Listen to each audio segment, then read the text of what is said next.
जो differentiation chapter है, differentiation chapter का वेटेज जो है 10 मार्क्स का है। अब ये 10 मार्क्स का वेटेज है, सेक्शन ए में आता है 1 मार्क, बी में आता है 1 मार्क का, सी में 2 क्वेश्चंस पूछेंगे 2 मार्क्स के, एंड ई में आएगा 4 मार्क का एक क्वेश्चन। अच्छा, जब ई में आता है तो ई में आपको ऑप्शंस मिल जाएंगे, तो यहाँ पे ई में वो लोग ऑप्शंस देते हैं, तो 4, 1 मार्क, 1 मार्क, 4 मार्क, 4 मार्क, तो 10 मार्क का ये वेटेज है हमारा differentiation chapter. Okay, now text book में page number 167, Gujarat text book,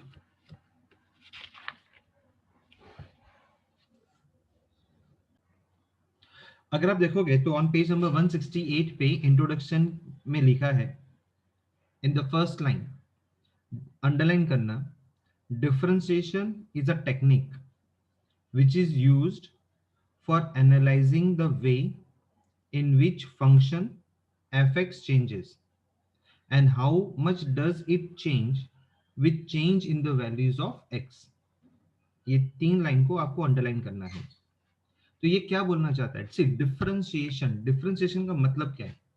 आज अगर मैं बोलता हूं कि देखो आज आपके जो भी मार्क्स आ रहे हैं, your parents might not be happy with that marks, उन्होंने मुझे फोन करके बताया, तो मैंने फिर आप लोगों से एक ही चीज पूछी, बेटा आप लोग कितने घंटे रोज पढ़ते हो? तो आप लोगों ने बोला कि सर मैं तो सिर्फ 3 घंटा ही पढ़ता हूँ, सर मैं 2 घंटा पढ़ता हूँ, सर मैं तो सिर्फ 4 ही घंटा पढ़ता हूँ, बस उससे ज्यादा नहीं पढ़ पाता। एंड पेरेंट्स एक्सपेक्ट करते हैं कि आप लोग घर पे रहते हैं तो भी आप सब 6 आवर्स तो पढ़ो, कम से कम 6 से 7 घंटा पढ़ो। पर जो बच्चा 2 घंटा पढ़ रहा है या 3 घंटा पढ़ रहा है, चलो मैं मानता हूँ कि जो बच्चा 3 आवर्स अ डे पढ़ रहा है एंड ही इज स्कोरिंग 60%, तो मैंने अब उसको ये बोला कि बेटा एक काम करते हैं कि कल से आप 3 घंटा 15 मिनट ज्यादा पढ़ोगे, मतलब कि 15 मिनट एक्स्ट्रा आपको रोज पढ़ना है फॉर 7 डेज तक। मतलब वो 7 डेज तक 3 आवर्स 15 मिनट्स पढ़ेगा, मतलब जो रोज का 3 आवर्स था उसमें वो 15 मिनट ज्यादा पढ़ेगा। तो ये 7 डेज हो गए। फिर मैंने उसको बोला कल से आप 3 आवर्स 30 मिनट्स, मतलब आप जो 3 आवर्स 15 मिनट्स पढ़ते थे अब उसमें और आपको 15 मिनट एक हफ्ते तक और थोड़ा सा एक्स्ट्रा पढ़ना है। वो बोला ठीक है सर मैं बैठ जाऊंगा। तो पहले मैंने उसको क्या किया, 15 मिनट बिठाया एक्स्ट्रा रोज। फिर उसको एक हफ्ते के बाद मैंने बोला कि आपको अब कल से 3 आवर्स 30 मिनट, मतलब और 15 मिनट एक्स्ट्रा बैठना है, और ऐसा आपको और 7 दिन करना है। बोले ठीक है सर। फिर एक हफ्ता हो गया, मतलब अब टोटल 2 हफ्ते हो गए, 2 वीक्स हो गए। अब मैंने उसको बोला कि भैया अब आप 3 आवर्स 45 मिनट्स, अब थर्ड वीक से आपको बैठना है 3 आवर्स 45 मिनट, मतलब और एक्स्ट्रा 15 मिनट्स बैठना है, और ऐसा और 7 डेज करना है। फिर आफ्टर 7 डेज आपको 3 आवर्स की जगह पे 45 की जगह पे आपको 4 आवर्स बैठना है, मतलब आपको और 15 मिनट एक्स्ट्रा बैठना है। तो दैट मीन्स कि जब मंथ खत्म हुआ, क्योंकि हर मंथ में 4 वीक्स होते हैं, तो जैसे ही आपके 4 वीक्स खत्म हुए, मतलब 1 मंथ खत्म हुआ, तब आपकी प्रैक्टिस कितनी हो गई भाई? 4 आवर्स बैठने की हो गई। अगर मैं ये बोलता कि नहीं कल से आपको 4 आवर्स बैठना है, तो डेफिनेटली आप कल से 4 आवर्स नहीं बैठ पाओगे। एक दिन बैठोगे, 2 दिन बैठोगे, 3 दिन बैठोगे, फिर छोड़ दोगे, बोले नहीं यार 3 घंटे पढ़ते हैं। बट अगर मैंने इसमें रोज 15 मिनट्स का इंप्रूवमेंट किया है, रोज हर हफ्ते, तो इससे क्या होगा कि आप में 4 आवर्स बैठने की ताकत आ गई।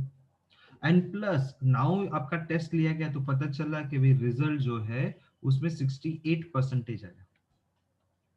सो व्हाट मींस दैट कि अगर आपने एक्स वेरिएबल में कुछ चेंज किया तो वाई में भी कुछ चेंज हुआ। अच्छा, उल्टा भी हो सकता है कि अगर वाई एक्स में चेंज किया तो हो सकता है वाई डिक्रीज भी हो सकता है। बट कितना परसेंटेज चेंज हुआ उसको फाइंड करने के लिए हम फाइंड करते हैं डिफरेंट, मतलब बोलते हैं ना क्या डिफरेंस आया। तो वो जो डिफरेंस वर्ड है वहां से निकल के आता है differentiation chapter. I hope you understand the differentiation meaning, समझ में आया? हाँ या ना?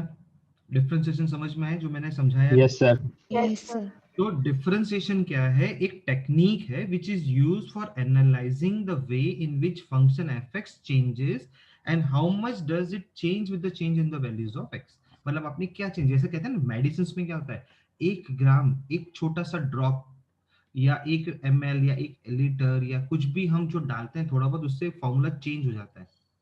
आज आप कलर बनाते हो तो कलर में भी बोला गया है कि अगर व्हाइट में आप डार्क ब्लू कलर डालोगे तो धीरे धीरे व्हाइट का शेड चेंज होता जाएगा, या भाई ब्लू का शेड चेंज होता जाएगा अगर आप उसमें धीरे धीरे व्हाइट कलर डालते जाओगे, तो कितने सारे ब्लू शेड्स बनते जाएंगे व्हाइट की वजह से। तो वो सब एक एक जो छोटे छोटे चेंजेस करने से अलग अलग चीज बनती है, उसे कहते हैं हम डिफरेंशिएशन। अब उसी को कंटिन्यू करते हैं उसी पैराग्राफ के थर्ड लाइन में, we can know how rapidly a function is changing at any point using differentiation. In real life, we have functions like production cost, revenue profit, and it is often important to know how rapidly this function change with respect to change in produced unit or sold units में जो भी changes होते हैं। मतलब अगर हम 1 unit produce करेंगे तो उसमें मुझे कितना कॉस्ट लगेगा, आज अगर मैंने 1000 यूनिट्स प्रोड्यूस किया तो उसमें कितना कॉस्ट लगेगा, अगर 1000 की जगह पे 5000 का प्रोडक्शन किया तो कितना कॉस्ट लगेगा, या मैंने 10,000 का प्रोडक्शन किया तो मतलब हर एक प्रोडक्शन पे मेरी वैल्यूज चेंज होती जाएगी। जैसे आज हम सब्जी भी लेने जाते हैं तो वो 1 किलो का क्या प्राइस है, तो आलू लेने जाओगे तो बोलेगा 40 रुपए किलो है। पर जैसे आप उसको बोलोगे भाई मेरे को 3 किलो लेने का है, तो instead of asking for 120 he will say you 110 रुपए दे देना भैया। आप जैसे उसको बोलोगे भाई मेरे को 5 किलो लेने का है, तो 200 की जगह पे वो आपको बोलेगा ठीक है 170 में लगा दूंगा मैं, या मैं 180 लगा दूंगा। मतलब प्राइस क्या होती है, डिक्रीज, जैसे जैसे वैल्यू बढ़ती गई वैसे वैसे थोड़ी थोड़ी प्राइस भी घट जाती है। That is known as what, differentiation. Now differentiation को अगर आप देखोगे तो सेकंड पैराग्राफ अगर आप ध्यान से देखोगे तो सेकंड पैराग्राफ के अंदर में उन्होंने एक फॉर्मूला दिया है, द रेशियो ऑफ डिस्क्रिमिनेंट, मतलब differentiation of y with respect to differentiation of x is termed as incrementary ratio।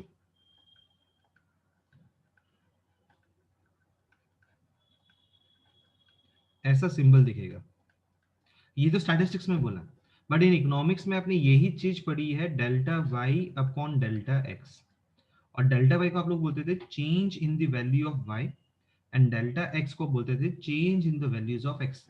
तो तब आप उस टाइम पे निकालते थे y1 minus y0, x1 minus x0 आप निकालते थे। तो ये था डेल्टा, डेल्टा का मतलब तब change in the values of y and x में। अब यही चीज इसको हमने स्टैटिस्टिक्स में डिनोट किया डेल्टा y से। चल नाउ नीचे आपको दिया हुआ है तो रेशियो तो हमने देख ही लिया है। सामने के पेज पे अगर आप जाओगे तो डेफिनेशन दिया है differentiation and derivative on page number 169, और वहां पे डेफिनेशन में लिखा है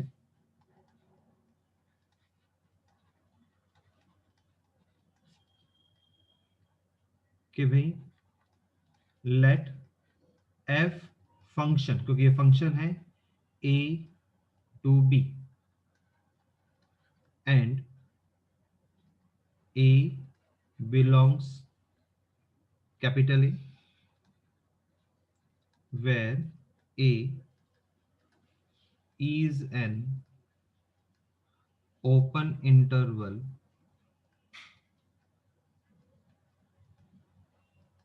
of R if limit h tends to 0, bracket में a plus h minus f of a divided by h exist, then this limit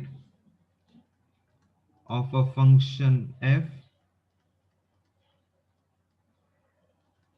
is called derivative at x equals to a। It is denoted by f dash a।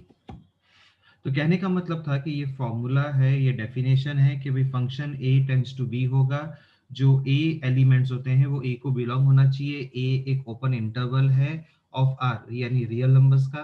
Now this is the formula कि derivative जब derived हुई थी वो derived हुई थी limit से, तो limit h tends to 0 f bracket a plus h minus f of a upon h exist करेगा, और जो लिमिट ऑफ अ फंक्शन होगा f उसको आप बोलते हो डेरिवेटिव। मतलब जो लिमिटेशंस थे, जो लिमिट चैप्टर में लिमिटेशंस आए तो वहां से डेरिवेटिव डिराइव होना चालू हुआ कि जब आप act x equals to a कर देते हो। तो डेरिवेटिव में क्या होता है कि जब आप f ऑफ x बोलोगे, this is function of x, इसे हम बोलते हैं फंक्शन ऑफ x, और जब आप इसको डेरिवेटिव में कन्वर्ट करोगे तब यहाँ पे ऊपर डैश आ जाता है, तब ये हो जाता है डेरिवेटिव ऑफ x। तो जैसे ही डैश लगा ये डेरिवेटिव हो जाएगा। सेम वे जब y होता है तो y इक्वल्स टू, तो y को भी मैं फंक्शन ही बोलूंगा, पर जब इसको मैं डेरिवेटिव में कन्वर्ट करूंगा then it will be written as derivative of y with respect to x, derivative of y with respect to x बोलते हैं तब उसको हम। चल, तो यहां तक समझ में आया है। अब ये सब जो प्रोसेस है, the process of obtaining derivative of a function is called differentiation। इसको हम differentiation कहते हैं। So some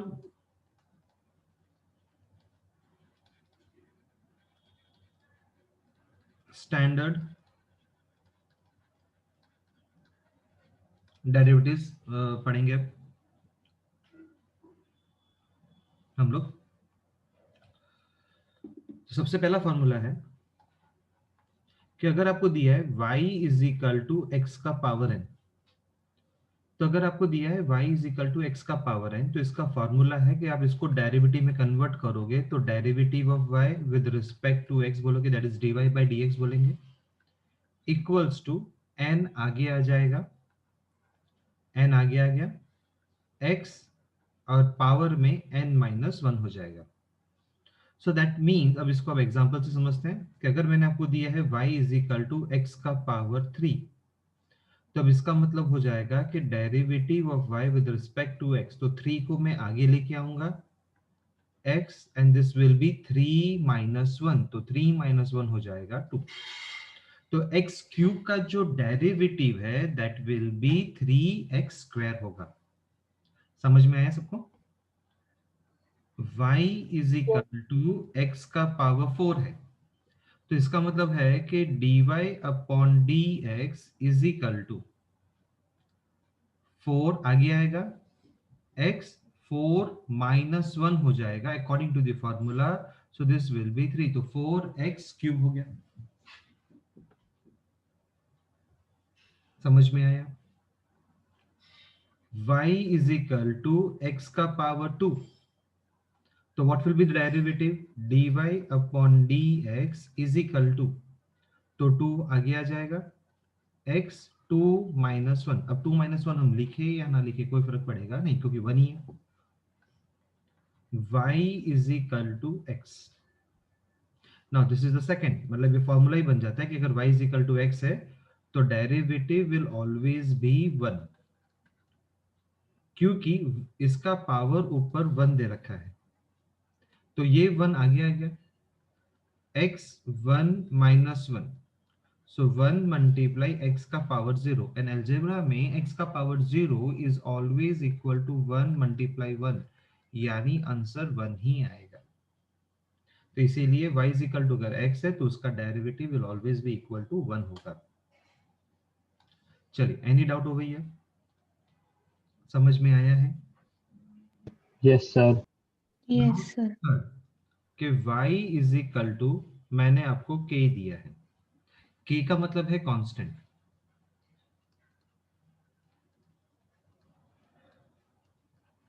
k is equal to constant है। तो जब k कांस्टेंट है तो उसके पास तो x नहीं है, इसलिए उसकी वैल्यू क्या हो जाएगी, 0। क्योंकि मैं विद रिस्पेक्ट टू x निकालता हूं, अब इसके पास तो है ही नहीं, तो इसके लिए इसका आंसर क्या आ जाएगा, 0 आ जाएगा।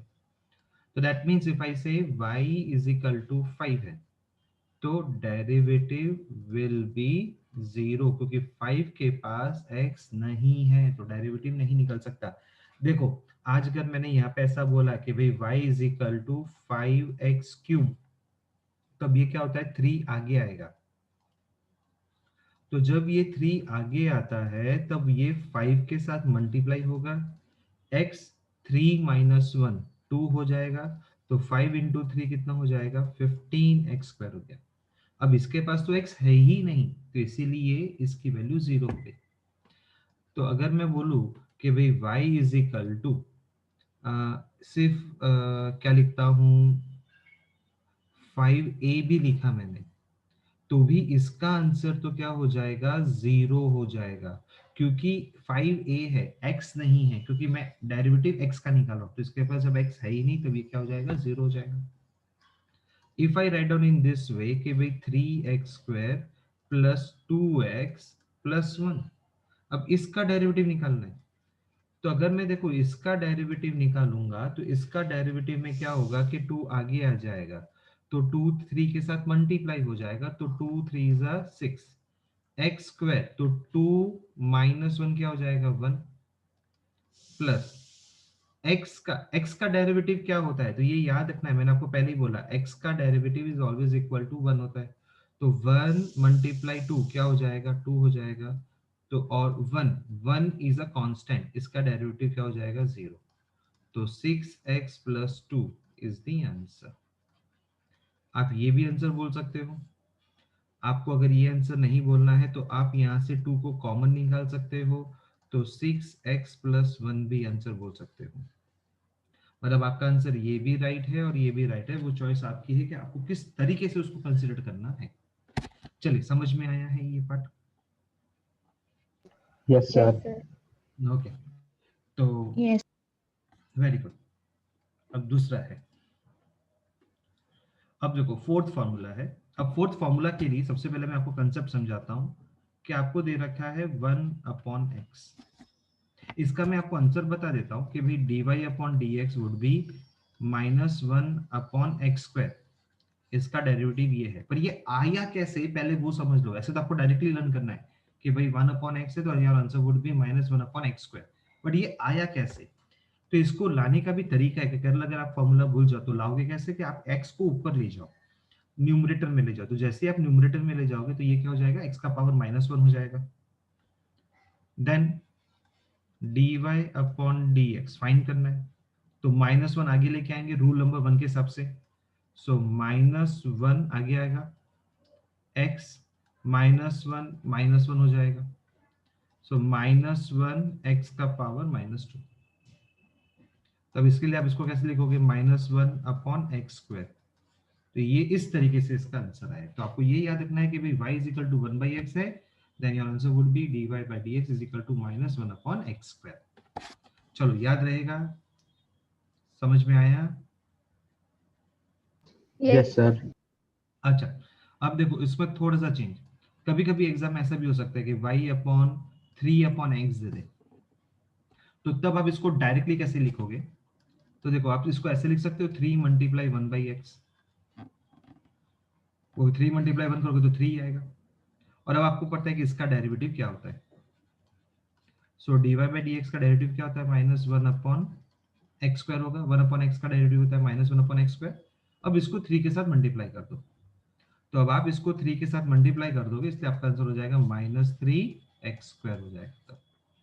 तो तब आप इसको इस तरीके से लिखेंगे। समझ में आया सबको? Yes, sir. सो फोर्थ के बाद है फिफ्थ फॉर्मूला अबाउट √x, कि भाई y is equal to √x दे रखा है। तो y is equal to √x को आप हटाओगे तो x का पावर हाफ हो जाएगा। अब आप फर्स्ट डेरिवेटिव लगाओ, तो फर्स्ट फॉर्मूला के हिसाब से हाफ आगे आ जाएगा, x half minus 1, 1/2 x, half में से -1 मतलब 2 एलसीएम, 1 - 2, तो 1/2 x का पावर माइनस हाफ हो गया, तो 1/2 रूट x, क्यों 2 रूट x, क्योंकि 1/2 और x जो पावर में माइनस था वो पॉजिटिव हो गया हाफ, तो x का पावर हाफ, तो इसीलिए आ गया रूट x। तो आपको ये याद रखना है कि अगर y is equal to root x है तो dy/dx is equal to root x हो जाएगा 1/2 रूट x। तो ये अपने को याद रखना है। अब उसी से रिलेटेड सिक्स्थ, अगर y is equal to 1/√x दे दे तब आप क्या करोगे, तो तब आपको ये याद रखना है, अगेन सेम कंसेप्ट पे जाएंगे, तो y is equal to x का पावर हाफ हो जाएगा भाई। अब ये जो हाफ है वो ऊपर चला जाएगा, तो ये अगर ऊपर चला जाएगा तो y इज इक्वल टू हो जाएगा x का पावर -1/2, तो x का पावर -1/2 हो गया। सो नाउ डेरिवेटिव निकालेंगे, तो -1/2 x का पावर -12 -1 इक्वल्स टू -1/2 x का पावर 2 -1 -2, तो -1/2 x पावर में 2 है ही, -1 -2 तो -3 हो गया, सो विच इज इक्वल टू -1/2।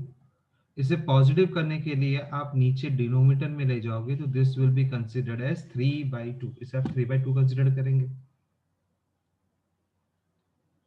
या तो आप इसको यन से याद रखो, और अगर ये याद नहीं रखते हो तो -1/2।